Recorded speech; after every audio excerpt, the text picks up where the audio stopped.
Good morning. My name is Robert Lamb. I'm the director of the Program on Crisis, Conflict, and Cooperation at CSIS. Thanks to all of you for coming this morning. I want to start by thanking FinMechanica for making this entire day possible. I'd like to request that you all please silence your cell phones so that we're not interrupted during this, what I think will be a lively and interesting discussion on Afghanistan and Pakistan. We will be live tweeting this event from at CSIS_org. So if you see Tony Cordesman playing with his cell phone, that's because he's tweeting the entire event. Following the panel, we will take questions from the audience. Please wait for the microphone to come to you because we are live streaming this over the internet, and we want to make sure that everybody can hear your question. When you do get the microphone, please identify yourself and phrase your question as a question. Please don't give any speeches. Just keep your questions limited. Lunch will be served during the third session beginning at 12:30. This session ends at 12:15. A little bit about our program. The Program on Crisis, Conflict, and Cooperation, known as C3, used to be called the Post-Conflict Reconstruction Project. We're now in our 10th year at CSIS during a time when the field has changed fairly dramatically. 10 years ago, after 9/11, there was a lot of hope about post-conflict reconstruction in the wars in Afghanistan and Iraq. We've had quite a lot of experiences with post-conflict reconstruction, and we have found that it's time to rethink where we are in the field, where we've come. A lot of what we do in our program looks at development and governance in particular in crisis and conflict areas, and in particular looking at the risks, challenges, and opportunities for cooperation that might exist. I'm thrilled today to be sharing the stage with three distinguished panelists. Anthony Cordesman, to my immediate left here, is the Arleigh Burke Chair in Strategy at CSIS. He's a Defense Department Distinguished Service Medalist. He participated in the 2009 Afghanistan review and has done quite a bit of advising on the conflicts in Afghanistan, Iraq, and obviously in many other places as well. Going back many years, his service to the field of strategy goes back all the way to Vietnam. He has studied probably every major strategic issue that has arisen, everything from energy to nuclear to Middle East. And we're looking forward to his comments today on Afghanistan and Pakistan. Dr. Kori Schake has joined us as well. She's currently at Hoover, has formerly taught at West Point, Hopkins School of Advanced International Studies, and the University of Maryland School of Public Policy, where she and I both got our PhDs. During the Bush administration, she was at the Department of State in the Office of Policy Planning, and also at the National Security Council, where she advised on defense issues, and including interagency coordination and working with our allies in Afghanistan and Iraq. And finally, all the way to my left, we have Ambassador Newman, former ambassador to Algeria, Bahrain, and Afghanistan. Spent a good deal of time in Baghdad advising on political affairs and any number of other issues.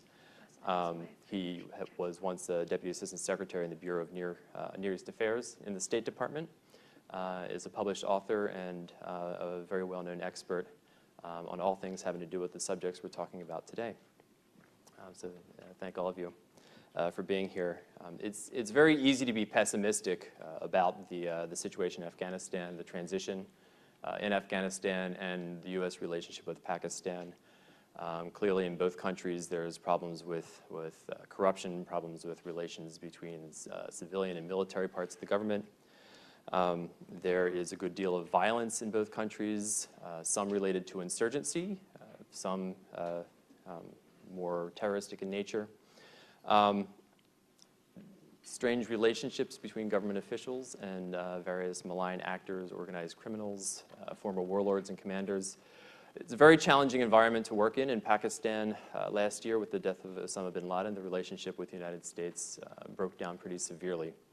And here we are, nearly a year later, and we're still struggling to redefine that relationship. It's somewhat harder to be optimistic about the situation in both countries. But saying the situation is completely hopeless is not particularly helpful to those who are trying to figure out how to move the situation in both countries forward. In Afghanistan, we can observe at least that 10 years ago, the country was essentially a medieval theocracy. And say what you will about the state of the government and the economy, both of which are bad, they're at least not Taliban-era bad. There are a number of former warlords and combatants who are participating in the Afghan political process and not necessarily still as combatants in the civil war as they have been in the past. That's not to say that they might not be again in the future, but there is participation in political processes, formations of political parties. Generally speaking, there has been progress in the cities, probably more than in many of the rural areas. There are some rights and some stability and some market activity that have not been seen in Afghanistan in a long time. Again, that might not be sustainable. That could collapse fairly quickly, as history has shown us. But we do need to acknowledge the progress that has been made. And probably most importantly, most Afghans probably do not want the country to collapse into civil war. They would probably prefer that their government would work and that their military be strong enough to defend the country and protect them without being a participant in the civil war. These are some of the observations that we can make that could potentially be built upon for the future. But again, it's all tenuous. In Pakistan, most Pakistanis probably do not want the military to take over the civilian government again. The civilian government is likely to complete its full term for the first time in some decades. The judiciary is increasingly independent and self-confident, and civil society is increasingly confident, even in the face of a great deal of intimidation from militants and extremists. There have been some governance reforms that separated powers at the local level and established the requirement for local elections. These are promising. They have not been fully implemented. It's not entirely clear when they will be. But at the very least, they have put in place some incentives and some frameworks for reform in the future. Most importantly, in Pakistan, there are a lot of Pakistanis who also want their government to function well and would prefer that there not be support to militant groups and terrorists operating within their borders. Now, you can't build strategy on optimism, and you can't build strategy on pessimism. You need to build strategy on a realistic understanding of the facts on the ground and what is actually possible. In Pakistan, it probably is not useful for us to disengage. The more we disengage with Pakistan, the less influence we'll have in there, and we already have very little influence on Pakistan's domestic politics and quality of governance, for that matter. So the challenge is, how can we marginalize those within the Pakistani government, military, and intelligence services who are anti-American, who take more militant views, more hardline views about the use of violence in and outside of Pakistan? How can Pakistan's many moderates and reformers and Democrats be supported? What can the United States do to make sure that they're not marginalized within Pakistan? Those are open questions. In Afghanistan, there are open questions about governance and political settlement. It's an extremely difficult situation. As we all know, the government is often seen by many analysts, particularly here in the United States, as being one of the main roadblocks on the path to stability in Afghanistan. It's not necessarily the case that we can depend on the Afghan government to be able to hold the country together, to not be corrupt, to build up a relationship with its own people. Afghanistan is the kind of system that we don't necessarily understand how to analyze, but there is at least an academic term for it. It's called a hybrid political system, which means that there is a formal government that structures the overall systems of decision-making and service provision in that country. But the formal government is merely the skeleton to that system. Informal actors, tribal and ethnic leaders, organized criminals, insurgents, and various other individuals in Afghanistan are the flesh, the muscles, sometimes the tumors on that system. Collectively, they make up a hybrid system in Afghanistan. To the degree we think that we're going to try to get the government of Afghanistan to have a monopoly on governance and violence in Afghanistan, I think we're probably fooling ourselves. That's a long-term project, probably the work of generations. Over the next 2 years, Afghanistan will probably continue to be, well, Afghanistan will certainly continue to be a hybrid system. And so the question is, to what degree can we shape that hybrid system so that it's stable, so that there's not an increase in violence, so that there's not economic and political collapse in Afghanistan. I've asked our speakers to talk about their views of some of the most important risks that we face in both Afghanistan and Pakistan, on what they think are the most important U.S. interests in both countries, and what changes they think need to be made in the current approach. So I'm going to step down and let them give you all their views, and I think I'll start with Tony Cordesman. You're welcome to sit or stand as you like. Thanks very much. I'd like to talk specifically about the risks in transition.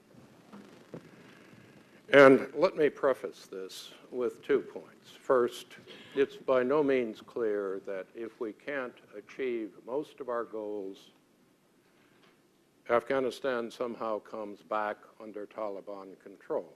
It may well divide. We need to remember that for all the problems that are within the Taliban and other insurgent movements, they are relatively limited in strength and coverage. They are tied to given belief structures and ethnic groups. What may well happen is that Afghanistan reverts to something very close to what it used to be, a capital with a group of various ethnic and sectarian and geographic groupings. And if that happens, I think it is also important to note that as countries go, particularly in today's financial climate, this is not a country of great strategic importance to the United States. We are not in it because of its strategic importance. We are in it because at a given point in time, it was the center of a movement that conducted successful terrorist attacks on the United States. Whatever happens, for all the talk of a new Silk Road, this is not going to be an area of major economic importance to the West, to China, to Russia, to the countries in the region. It may be. There are many other centers of extremism, of al-Qaeda now, emerging as ones which probably are going to be more serious threats. And in fact, Pakistan is much more the center of al-Qaeda today than Afghanistan. But let me go back to 2009 and say, where are we on the road to transition and what I think will happen, and do it very quickly. We had, I think, unrealistic hopes on the part of some that we could deal with the problems of corruption and effectiveness in the Afghan government. We will not make success. All of the objectives that were formally on the table are not going to happen by 2014. And this is not a reflection on President Karzai. It is part of a very broad system of competing power brokers, of people struggling for money, struggling for influence, and struggling for security. There will be better ministries. We will have trained more civil servants. But by and large, Afghanistan is not going to meet the goals that were set in the Afghan Compact, and the bodies which deal with corruption are almost uniformly ineffective, and when they become ineffective, either end up with scapegoats or end up in being disbanded. Whether that matters or not is a real issue. I suspect that as the money grows weaker and smaller, corruption will revert to the more affordable patterns. We're not going to deal with the insurgent sanctuaries in Pakistan. It is brutally clear that whatever our hopes were, that Pakistan would turn against these insurgencies, Pakistan will focus on its own internal security issues. We can talk, we can meet, we can get occasional cooperation, But the Hekmatyar group, the Haqqani group, and the various forms or groups of the Taliban are not going to be somehow pushed out. Unless there is some kind of unanticipated peace settlement, the sanctuaries in Pakistan in 2014 and 2015 will be very much what they are today. That creates a massive challenge to security. Our transition plan for the Afghan National Security Forces is, frankly, not a plan. Roughly a year ago, we were talking about expenditure levels of $7 to $9 billion a year through 2020 for the Afghan National Security Forces, a force of over 300,000, of which roughly 40% would be 5 different police forces. And this is an important distinction because it's often confused with an army.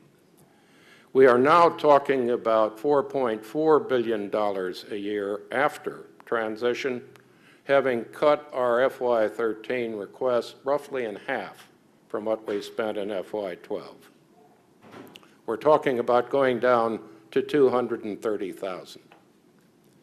None of us really know what this means, and this focus on manpower numbers ignores the fact that when it comes down to transferring responsibility, both within the ministries, according to the Department of Defense reporting, and in the training force, we have not yet been able to put together the structure to provide sustainability, the skilled elements of a force structure as distinguished from battalion elements. Within the police, we have a pattern of corruption, local influence, which is going to be the pattern of corruption and local influence when we leave. We have a peace negotiation. If you go onto the website for the Taliban, you will find that they declare that the peace negotiation is victory, that they have won, and basically we are forced to concede, and we are talking to them because they've won. That's not usually the prelude to a smooth compromise and effective transition out of a military position. And I think that one has to remember what happened in Cambodia, where we ended up with a kinder, gentler Pol Pot taking over, or what has happened closer in Nepal. Pushing too hard for peace too quickly creates 2 problems. One is you may empower the opposition, the insurgents in the process. The other is no one knows what to plan for. If we don't know whether there'll be a negotiation or it will be successful, how do you plan transition at any level?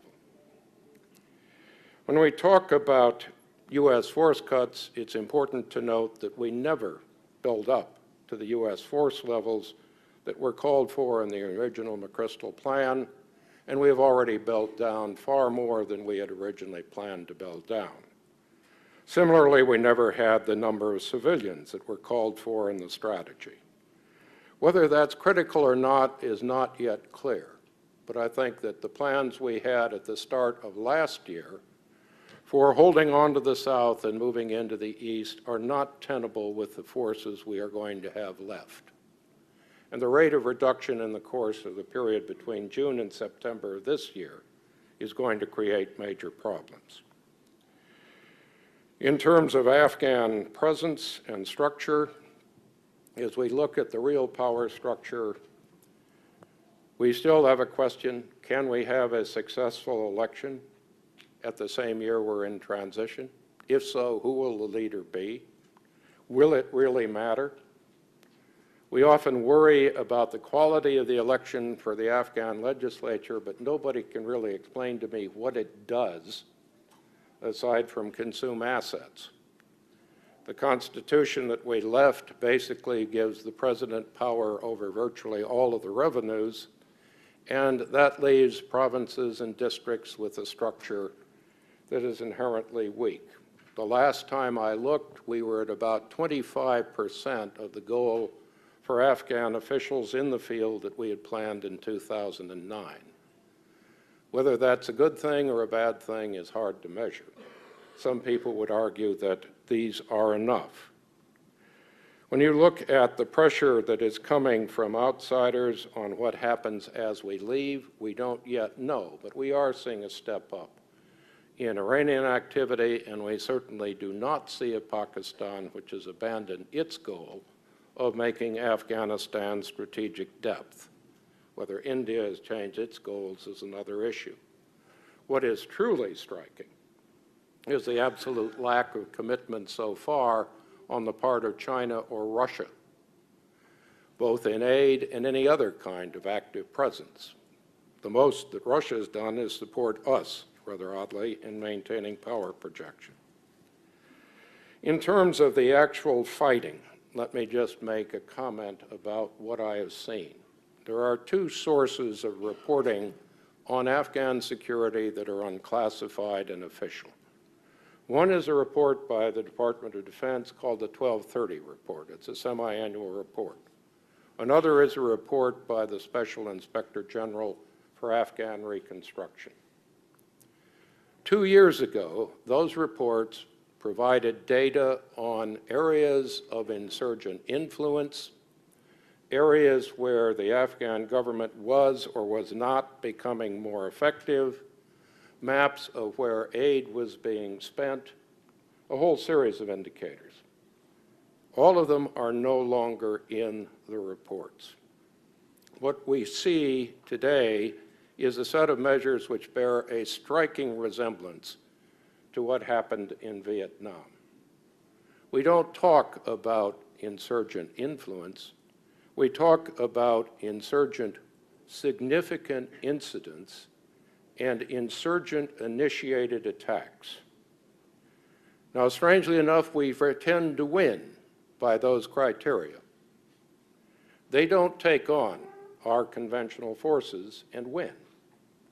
So the numbers become very favorable relative to the peak fighting of 2010. And that's exactly what happened in Vietnam. We almost never lost a tactical clash. And of course, it almost never mattered, because what did count was influence, the growth of the ability to control or intimidate the population, something we no longer report upon. It's very disturbing to me, as we head into transition, that we do this, that we do not provide meaningful measures on where the fighting is or the progress we're making or the areas of insurgent influence. After 50-odd years of working with the U.S. government, wherever you see a massive drop in transparency, it is not a sign of success. Now, let me just close with the economics of transition.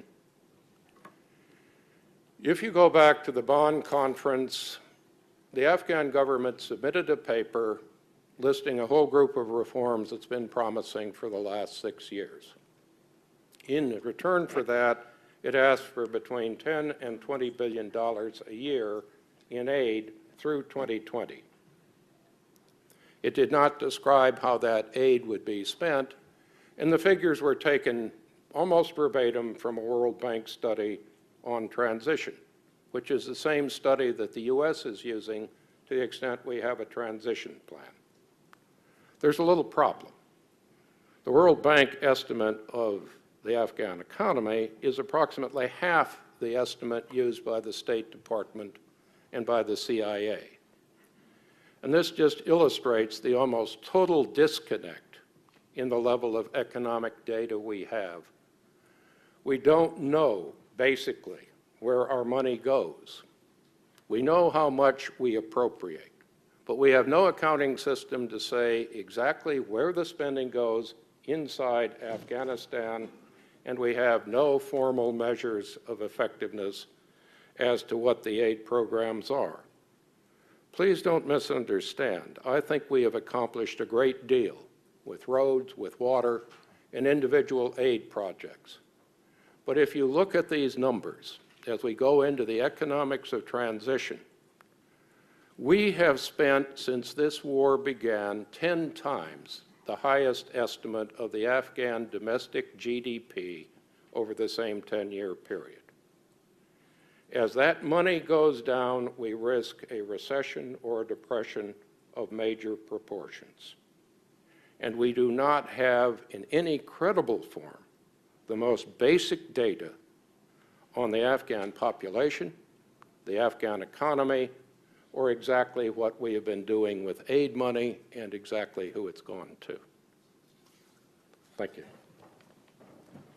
Thank you, Tony. Corey. So I disagree with a couple of Tony's judgments, and I guess that's where I'll start. I'm going to focus my comments on the risks, though, and maybe we can pick up mitigating factors in the conversation. The first place I think I differ with Tony's judgment is that it does seem to me that the military piece of what we are doing in Afghanistan is going better than I think it seems to Tony. The problem for me is that the military piece of it never has meshed with other elements of a strategy, and those things are essential to us being able to capitalize on the gains that the military is making. We have never had that right in Afghanistan, and now with the clock ticking down to 2014, some of the essential bargains that we made in Afghanistan I think need to be revisited in order for the transition not to simply result in something we're not going to like a whole lot better than we liked the 2001 version of Afghanistan. The first big thing I think we are not doing is investing in rethinking the structure of the electoral system and the distribution of political power in Afghanistan. There's a terrific posting on shadow government by my colleague Paul Miller today that looks at the choices that we made, which of them are inherent in the constitutional structure of Afghanistan, which of them are simply political bargains that we made. And one of the things that really strikes me about the governance structures that the United States endorsed both in Iraq and in Afghanistan is the centralized nature of control. And that's so out of character with a country that has all of the sort of vibrant state and local challenges to federal authority that it leads me to believe that the basic reason we do it is because it's easier for us to manage it that way, right? You put somebody in charge, you help them have authority over the country. But that is, as Paul Miller points out, a terrible match for the culture and the politics of Afghanistan. And then essentially what we have done is allowed the Afghan political elite to carry over the constitution from when Afghanistan had a king. And Karzai is currently invested in those powers. There's not a regional balance to it. There's not a parliamentary balance to it, as Tony very nicely pointed out. It seems to me, in the time we have remaining, that focusing on the structure of governance, where changes might be made to the structure of governance to provide for a more pluralistic and more representative Afghanistan is someplace we ought to be investing an awful lot of time and attention. Because if President Karzai honors the constitutional pledge that he will not run again in 2014, there's a real opportunity for bringing forward a generation of political leadership and putting in place structures and practices that will make Afghanistan a lot better than Afghanistan currently is, and that can begin to reconnect the people of Afghanistan with a government that they have lost faith in. And their loss of faith in their government is a huge impediment to our capacity to carry out our strategy. A second risk that I think I see, and this is the second place I think I differ with Tony. It does look to me like Afghanistan actually does have the potential to revert to the 2001 Afghanistan if we don't play the end game right. And in particular, if we apply the end game that the Obama administration applied in Iraq, I think that is just a recipe for an Afghanistan that reinforces the al-Qaeda narrative, right? This is their big victory. 10 years, we achieved nothing. They're in control of the country. Al-Qaeda, why wouldn't al-Qaeda make that a central node of their worldwide operations? Because it would feed the narrative that we have spent so much time and so much effort trying to pull up by the roots and to substitute with a narrative that is about us having a positive vision for the country. Because ultimately, it's certainly a battle for security, but it's also a battle of narratives and who has an idea that Afghans will buy into. Another risk I see is that we are about to convince ourselves of several things about America's ability to change and influence the world and whether it's worth it to do it, that I think feel to me a lot like the end of Vietnam, right? That it's too hard, that these countries don't actually deserve our help, they're fighting against us as well as they're fighting with us, that our ideas and values are not something that they share, and that it's actually too expensive and too hard to try and create positive change. And while I'm actually sympathetic to a lot of the emotion behind that, because it is really hard, and fighting and winning these kinds of wars is confusing and contradictory, and it's hard to tell when you're making progress. And very often, you only know far in retrospect when the victors in the country you are trying to affect tell their story. That said, if we allow ourselves to begin to believe those things, that leads us to Vice President Biden's counterterrorism strategy, right? Where you just kill bad guys wherever you can find bad guys, and you don't try and send girls to school, solve childhood nutrition, improve the quality of governance. And in my judgment, one of the main reasons the United States can perpetuate has perpetuated its global power is because most people in the world and most countries in the world actually want us to succeed. Countries and people don't actually work very hard against what we are trying to advance in the world very often. And that's a huge positive element of American strategy. And if we stop being something more than our military might, the likelihood of other people wanting us to succeed and helping us succeed drops dramatically. And that is actually a consequence of not trying to make the world a better place, not caring about whether, 10 years ago there were 10,000 Afghan girls in school. Now there are 10 million. No, excuse me, there are 2.6 million Afghan girls in school. And that creates a different Afghanistan in the long run. And we're about to convince ourselves that that stuff doesn't matter, we can't do it, and they don't want it. And that seems to me likely to cause us a whole lot of problems in the coming 2 decades.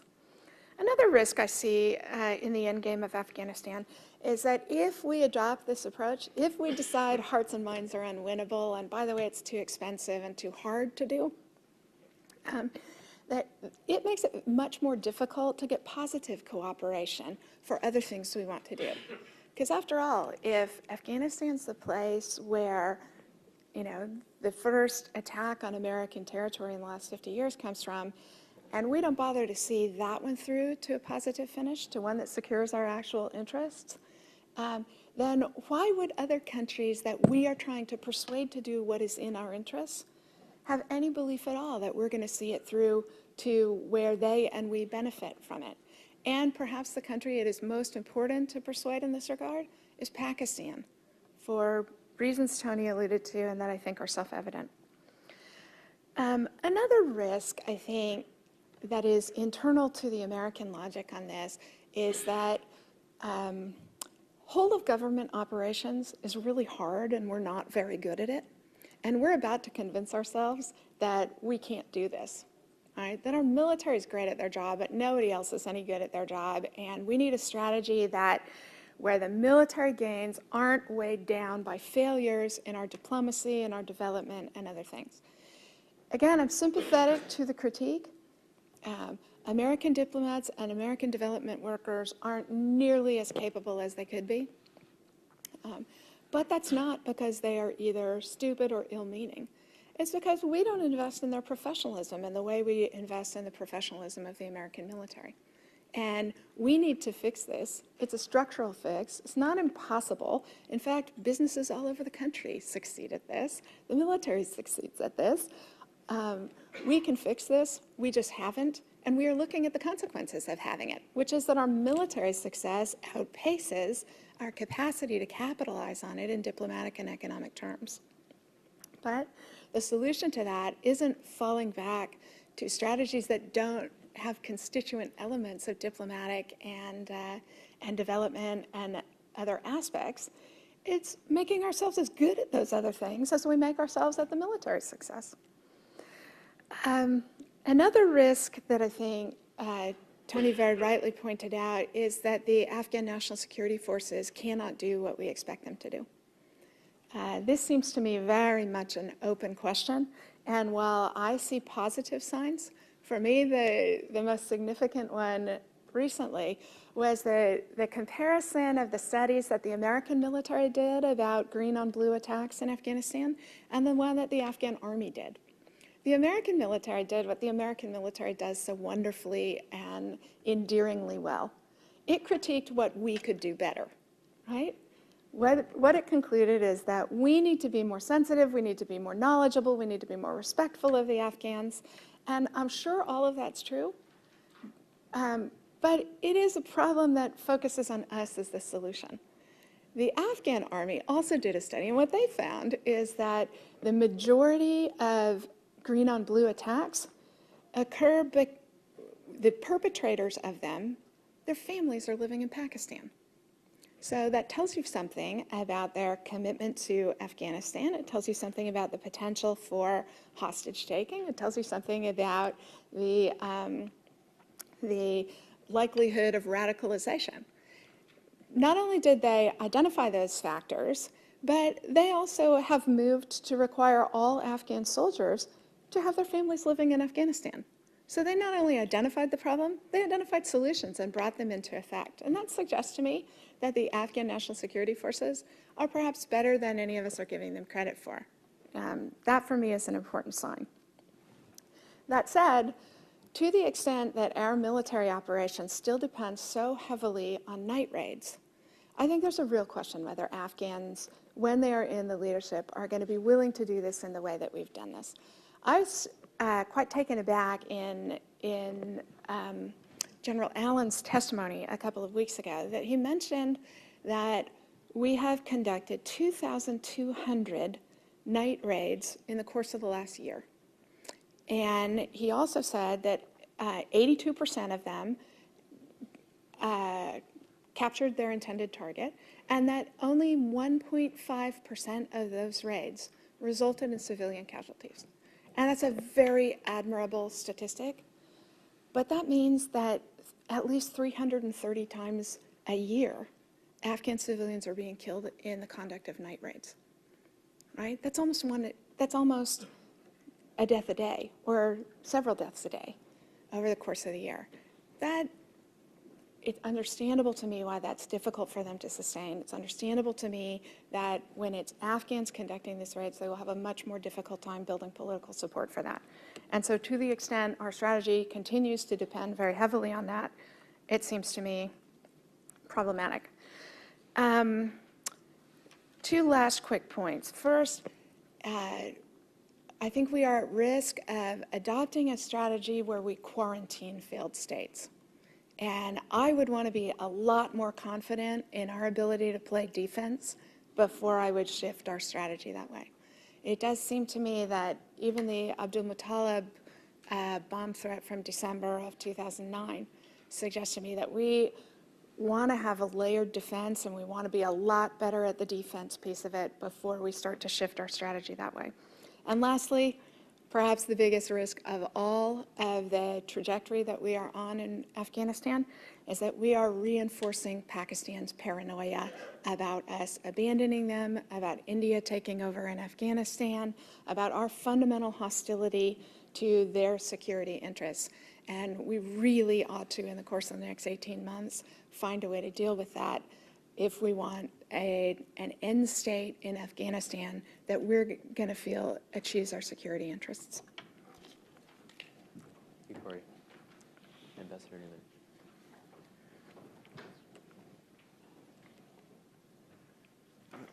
I've learned over time, as many of you may have, that when a speaker says, I have only a few things to say or I'll be brief, you should understand this is a statement of faith and not of fact, and settle back in your chair.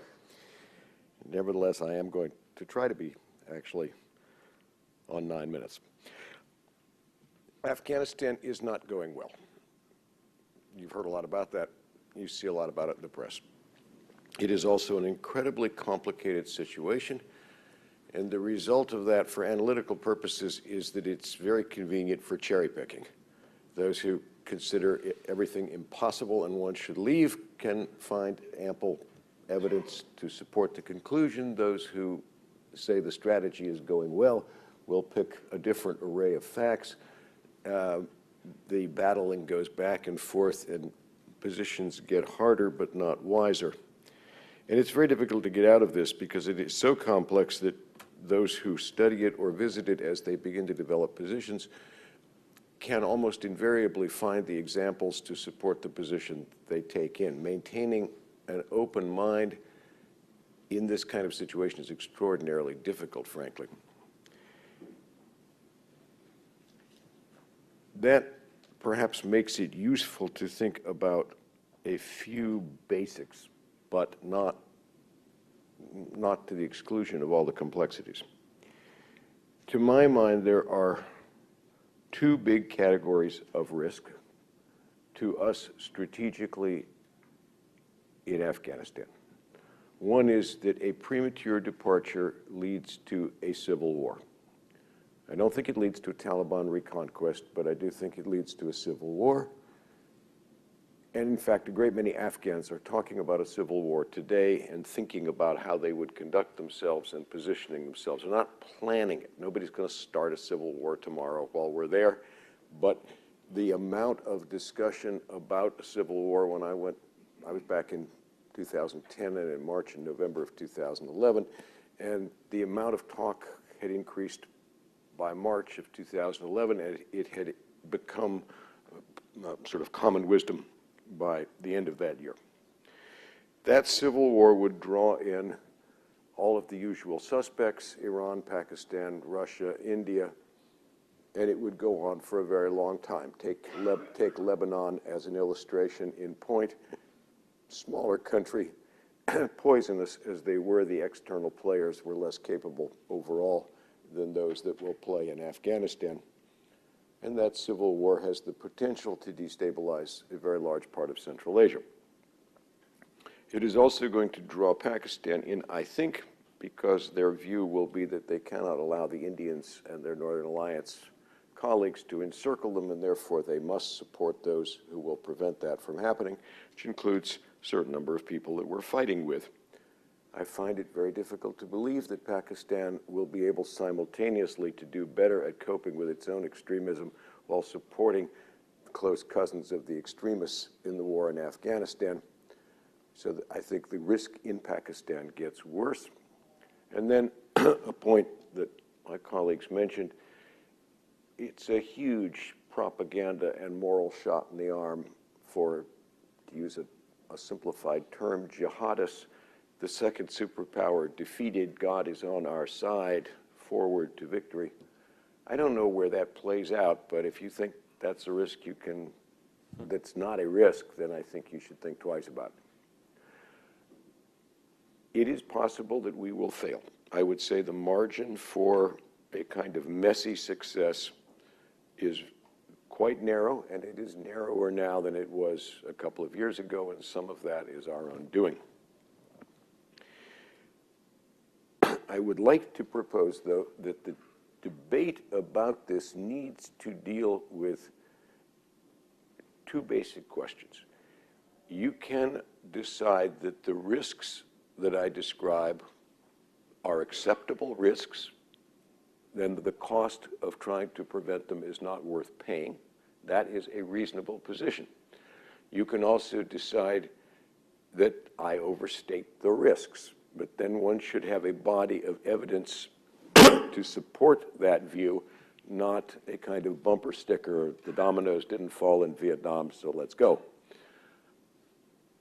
Absent dealing with those questions, what one has is a rather puerile debate that is a little more like children saying, I'm tired, and daddy saying, you know, we got 50 miles to go.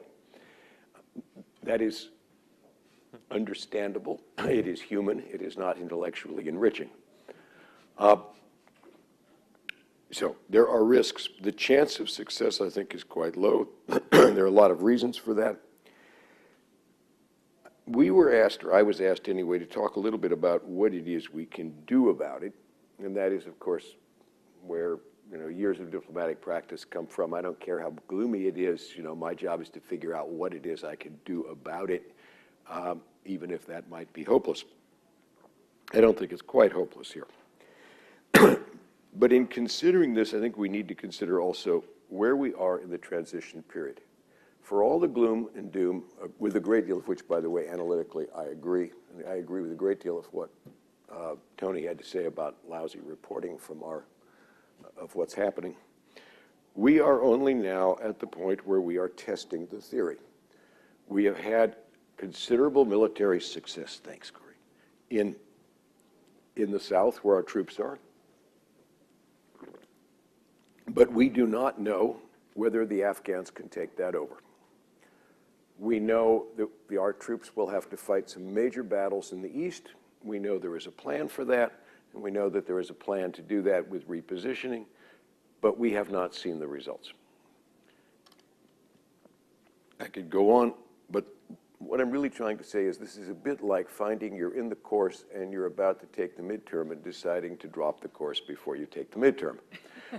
We will, over the course of this next year, take that midterm and have a better basis to judge the transition strategy.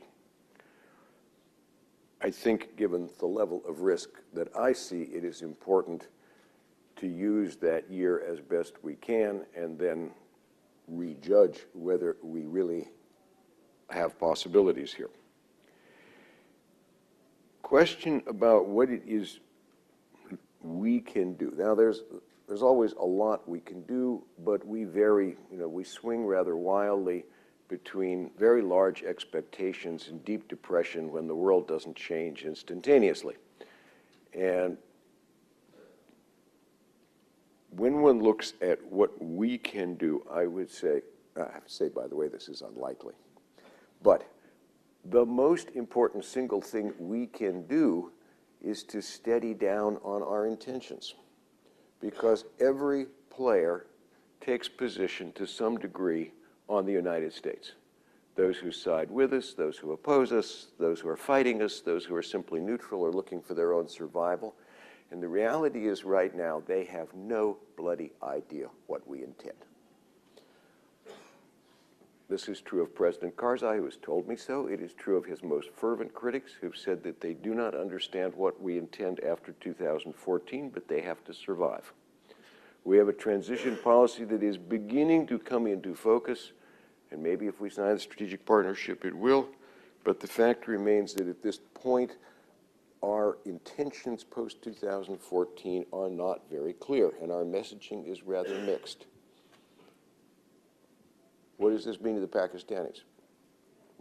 We want the Pakistanis to cooperate more with us. Pakistan is looking at a geostrategic situation where it believes we will leave prematurely, and the process we have undertaken will collapse, leading to civil war. And that's the strategic field in which they have to make choices.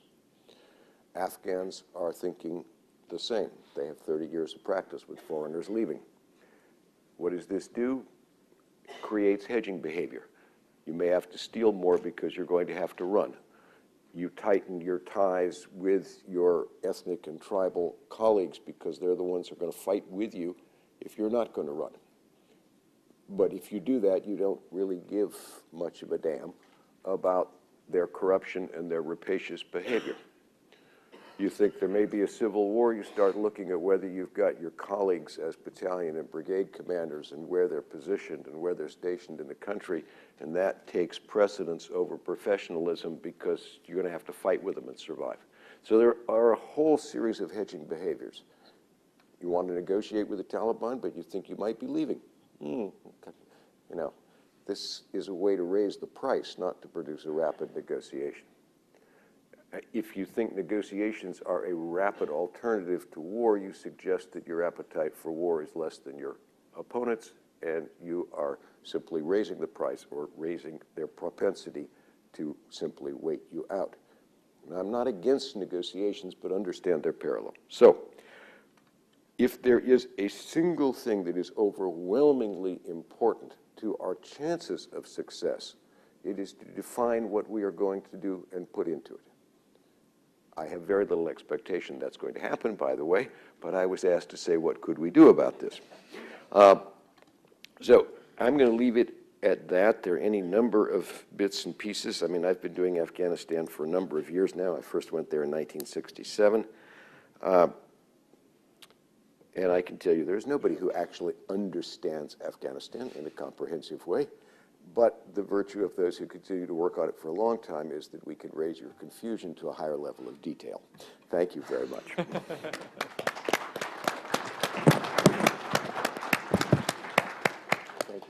Thank you very much, Dr. Cordesman, Dr. Shaki, and Ambassador Newman. I wanted to begin the discussion by highlighting where Ambassador Newman just left off. I went to Kabul a few weeks back. It was a week after the Quran burning, soon after the shootings at the Ministry of Interior.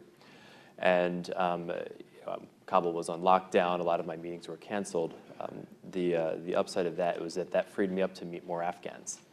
And to a person, every Afghan I met said exactly what Ambassador Newman just said, that there is uncertainty. Afghans want to know what we're going to do. The problem that a number of them highlighted was if we don't know how many U.S. forces are even going to be there, if we don't know what development projects are going to continue, if we don't know how much money is going to be available, how can we plan? The Afghan people are the ones who are going to be responsible for holding off the Taliban or dealing with them somehow. The Afghans are the ones who are going to be responsible for running their government and for holding up their economy. If they don't know what the commitment of the international community and the United States in particular that they can count on, that creates a sense of uncertainty that leads to widespread feelings of vulnerability. And a number of people told me this, that the powerless and even a number of powerful people within Afghanistan feel themselves vulnerable. That leads to hedging behavior. Both economically, we know that a lot of money is leaving Afghanistan every day. It's being expatriated by people who think that it is probably a safer investment elsewhere. That there are a number of powerful people. A lot of the warlords may not have the large followings that they used to, but there are still a lot of people who are collecting small arms and trying to build up the relationships that they think they might need, just in case there might be a civil war. The problem with hedging behavior is that it can very quickly become a self-fulfilling prophecy. How do we avoid that? Some people say that if we say a little bit more clearly about what our intentions are between 2014, that we're essentially showing our playbook to the Taliban, and that'll help them plan better. I'd like your opinion as to whether that's the more important consideration or whether it's more important to help the Afghans plan their own playbook. I'll take a shot at that because I think we've actually already told the Taliban the main element of our playbook, which is when we're leaving. And that has made the execution of our strategy extraordinarily more difficult and has caused everybody to start hedging years in advance of when they might otherwise have done so. So I don't see a big downside to that, but I do see two big opportunities. And the first is, as Ambassador Newman mentioned, the agreement with the Afghan government about what we are going to do, where we are going to be, and what kind of activities we're going to be engaged in over a longer period of time. That will help stabilize the situation, not just internal to Afghanistan, but also with the Pakistanis. The second big thing is twisting arms at NATO's Chicago summit to make sure that Afghans have a reasonable prospect of what kind of international assistance is going to be made available to them, about the continuing commitment of the countries that are currently fighting in Afghanistan to help them see it through. That too would really stabilize it, and I very much hope that the Obama administration will take advantage of those two big opportunities, and it seems to me that they are. I have to flatly disagree. I think we all know the numbers. They're in the budget submission. They're not going to change. This is not a year where the Congress is suddenly going to spend more money than the President has requested. We've made a massive cutback already in aid. We did it last year. It's going to be cut again. The State Department has not firmly issued the figure in the OCO account.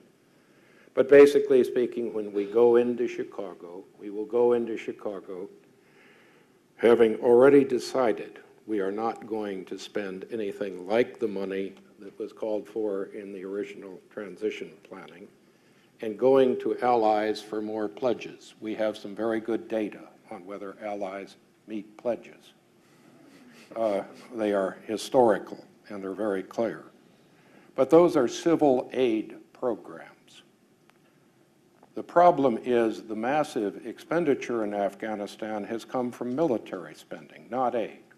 The total State Department spending on the Afghan war was 6% of the Department of Defense spending over a 10-year period. The State Department percentage is dropping relative to defense, even with the cuts. And this is the last year, fiscal 13, we can have a major impact on transition. As I pointed out earlier, we have already virtually cut the amount of money we plan to spend next year on the Afghan National Security Forces in half in the budget request. The tentative plan that went from $7 to $9 billion for the Afghan National Security Forces, remember that money pours into the Afghan economy. It actually probably puts more money into the economy than the U.S. aid budget by a factor of 2 to 3. We are going to go to $4.4 billion as the future planning figure, and where a year ago we were planning to spend about 80% of that money, we're now talking 25%. Now, going into Chicago and getting more pledges is going to be like the Bonn Conference. And if you look at the World Bank report, which is the only thing we have, there is no U.S. economic transition plan for Afghanistan. The World Bank report talks about the massive impact of what's going to happen with or without Chicago. And you can see that validated in the report from the U.S. Special Inspector General for Afghan Reconstruction, and the issues are raised in the Department of Defense report. Some of these facts, as Ron points out, are who picks the facts. We have 3 reports on this war that matter, and I would suggest that it's about time we start reading them, because we only have 1 fiscal year to really handle this transition, and we've already made most of the decisions.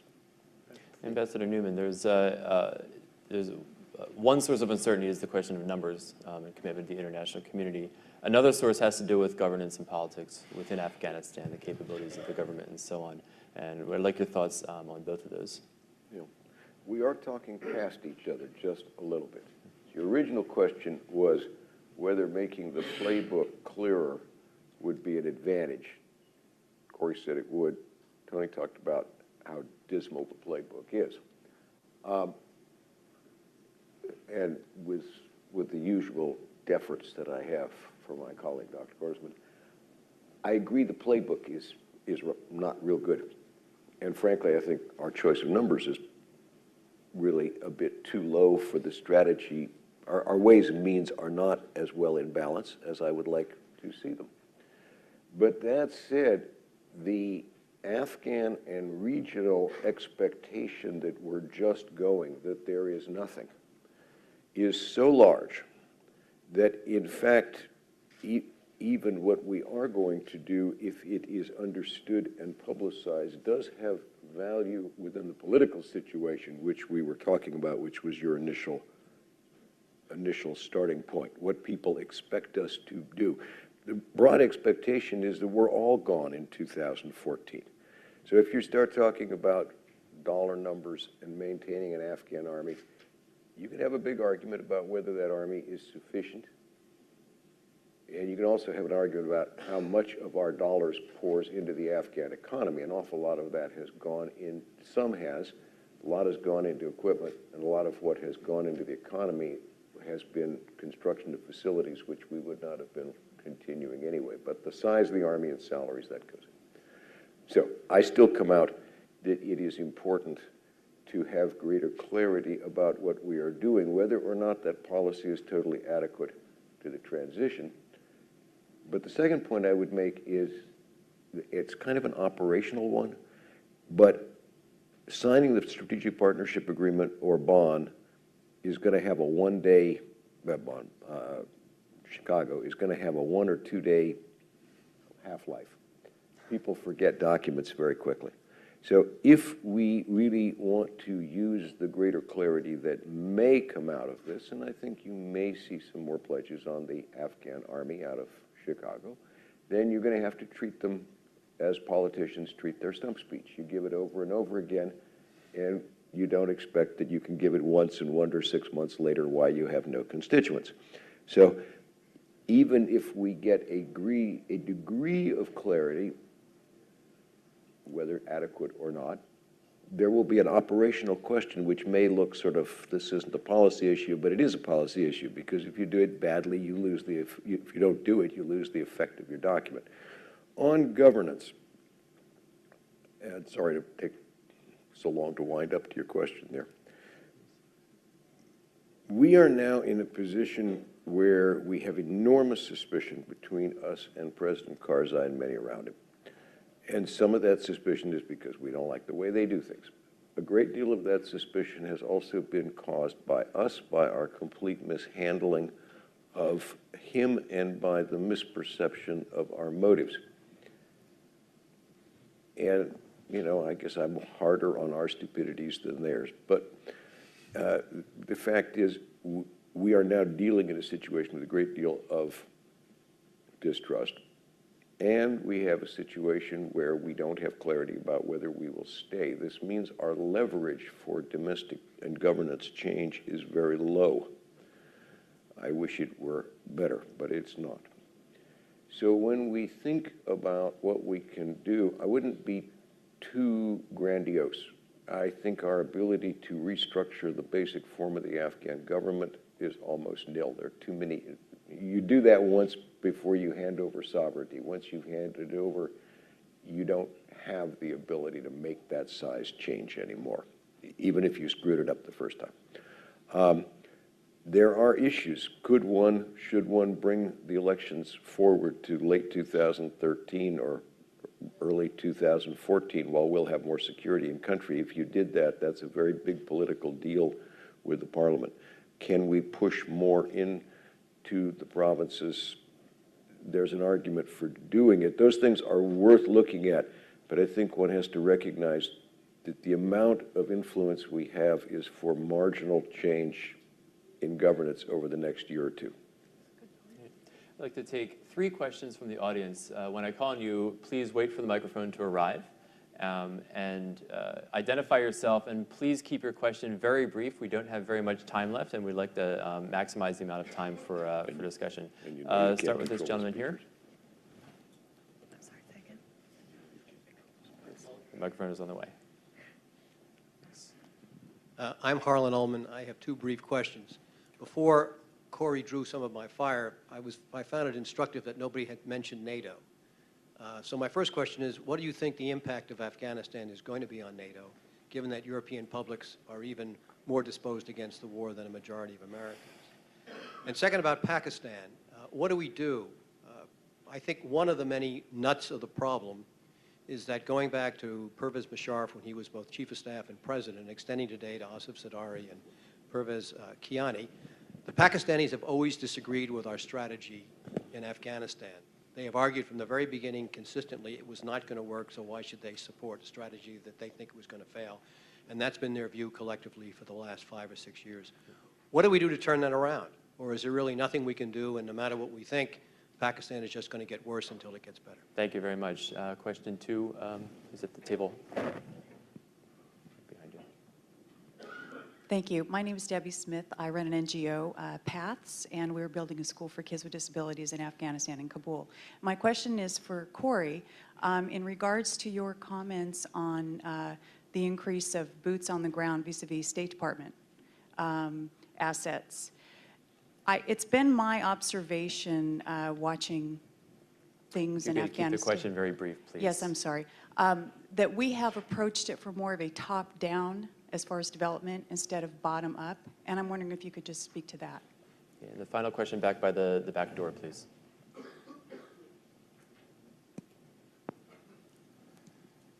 Thank you. I first wanted to thank you for your comment about how the military does everything right and all the rest of the government does everything horribly. Please identify yourself, sir. No, just joking. My question is, how can we engage militarily, or is it even possible to engage militarily in a cooperative manner when diplomatic channels tend to close up or tensions tend to increase? Is that even possible? Should our military leaders actually continue to push engagements despite diplomatic tensions, or is it just inevitable for the military engagements to suffer when diplomatic engagements suffer? Okay, thanks very much. Why don't we begin with Corey? Okay, I'll take them in reverse order. First, I think the And we have example 3 of minutes each, I'm sorry. Chinese military-to-military relations with the United States are a great illustration of the fact that when the political relationship is difficult, actually the quiet, low-key cooperation we have in military channels is actually quite advantageous and even more important. I myself am quite critical of the extent to which we are reliant on senior military people to perform fundamentally diplomatic functions. My favorite example is sending the chief of staff of the army to Iraq to talk to the Iraqi political leaders about that stalemate.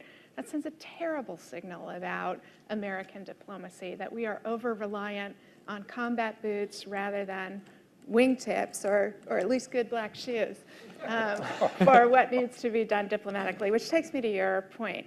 I think you're exactly right. It seems to me that we are not thinking clearly or strategically about how to do development assistance well. And it's shocking, given that we live in a country with the most tumultuous, productive economy in the world, that we focus on top-down things, in part because they're easy.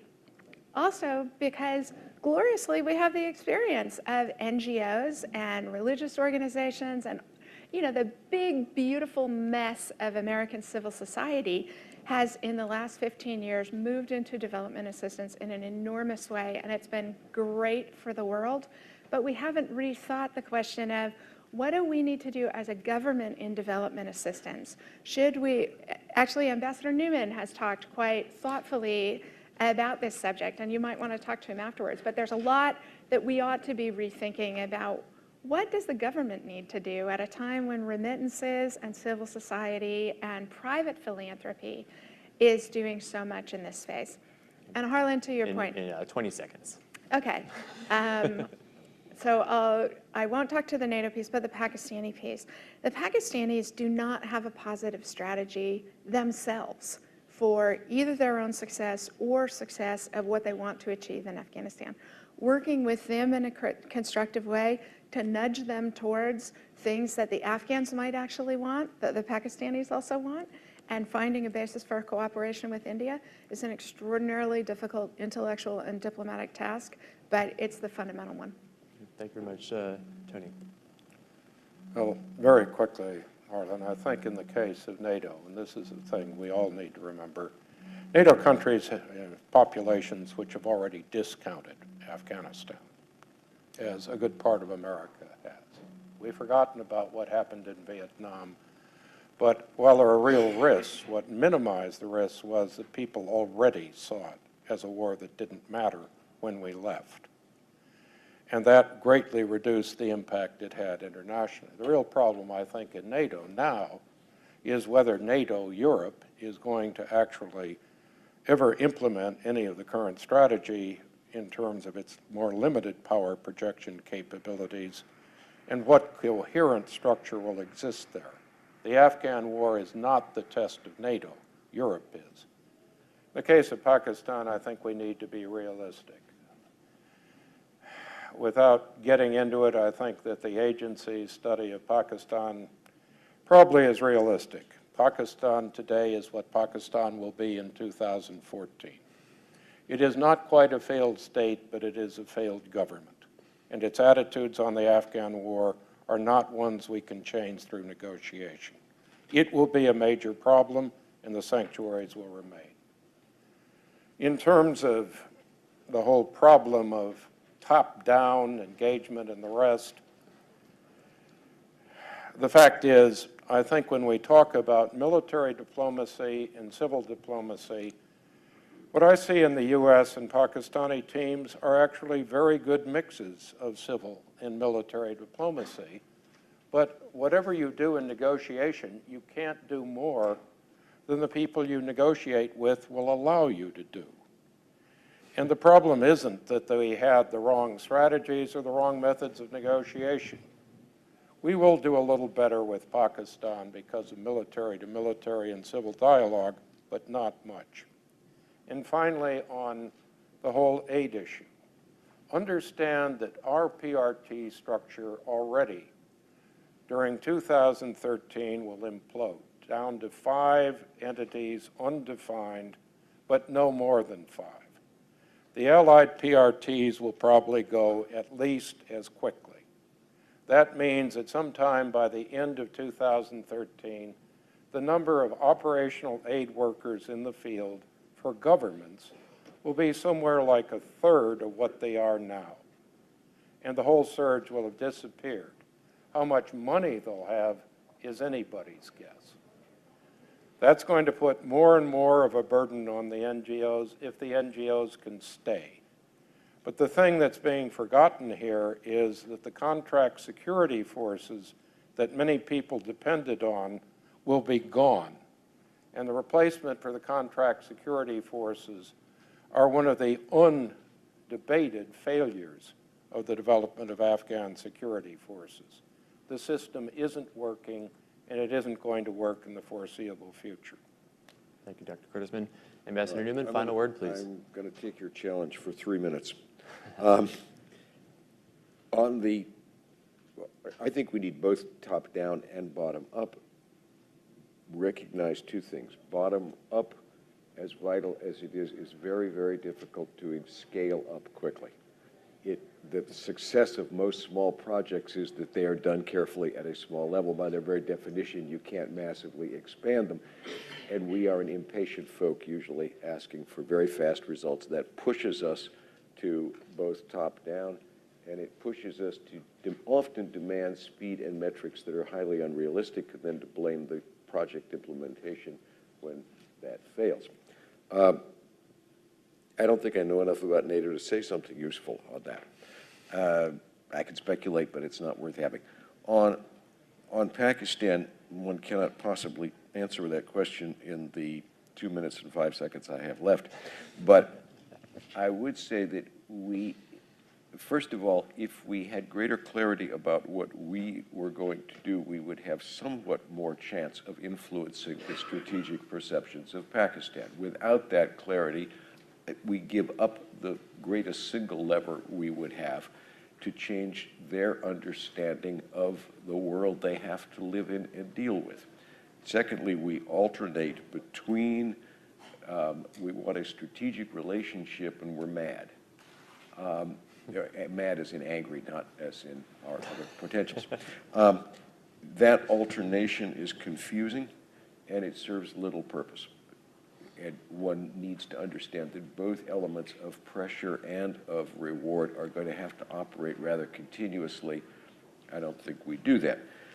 On this last question, which is a very complex one about military engagement as civilians, if you're talking about negotiations, then I think the answer is these are parallel tracks.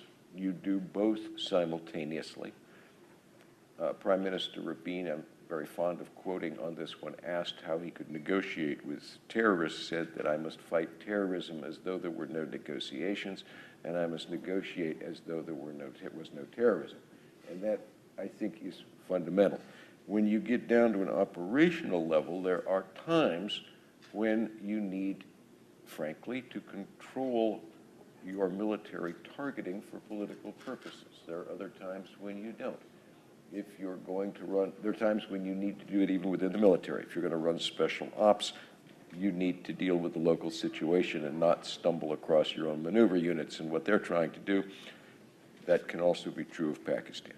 So that we're very, very antithetical to the idea of political control of military targeting, but there are times when it's appropriate. We may never get past President Johnson misusing it. But there it is. So you can do both, but you need to be looking very carefully what you're trying to do. And I'm 10 seconds over. Thank you. Well, Ambassador Newman, Dr. Shaki, Dr. Korsman, and all of you, thank you for coming today.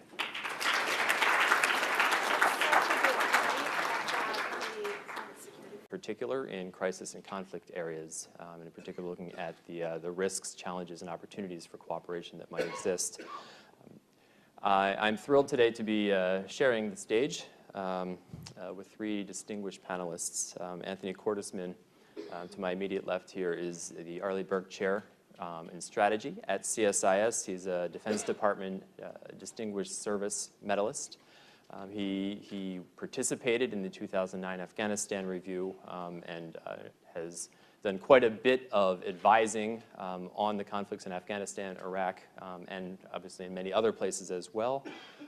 Going back many years, his service to the field of strategy goes back all the way to Vietnam. He has studied probably every major strategic issue that has arisen, everything from energy to nuclear to Middle East. And we're looking forward to his comments today on Afghanistan and Pakistan. Dr. Kori Shaki has joined us as well. She's currently at Hoover, has formerly taught at West Point, Hopkins School of Advanced International Studies, and the University of Maryland School of Public Policy, where she and I both got our PhDs. During the Bush administration, she was at the Department of State in the Office of Policy Planning, and also at the National Security Council, where she advised on defense issues, and including interagency coordination and working with our allies in Afghanistan and Iraq. And finally, all the way to my left, we have Ambassador Newman, former ambassador to Algeria, Bahrain, and Afghanistan.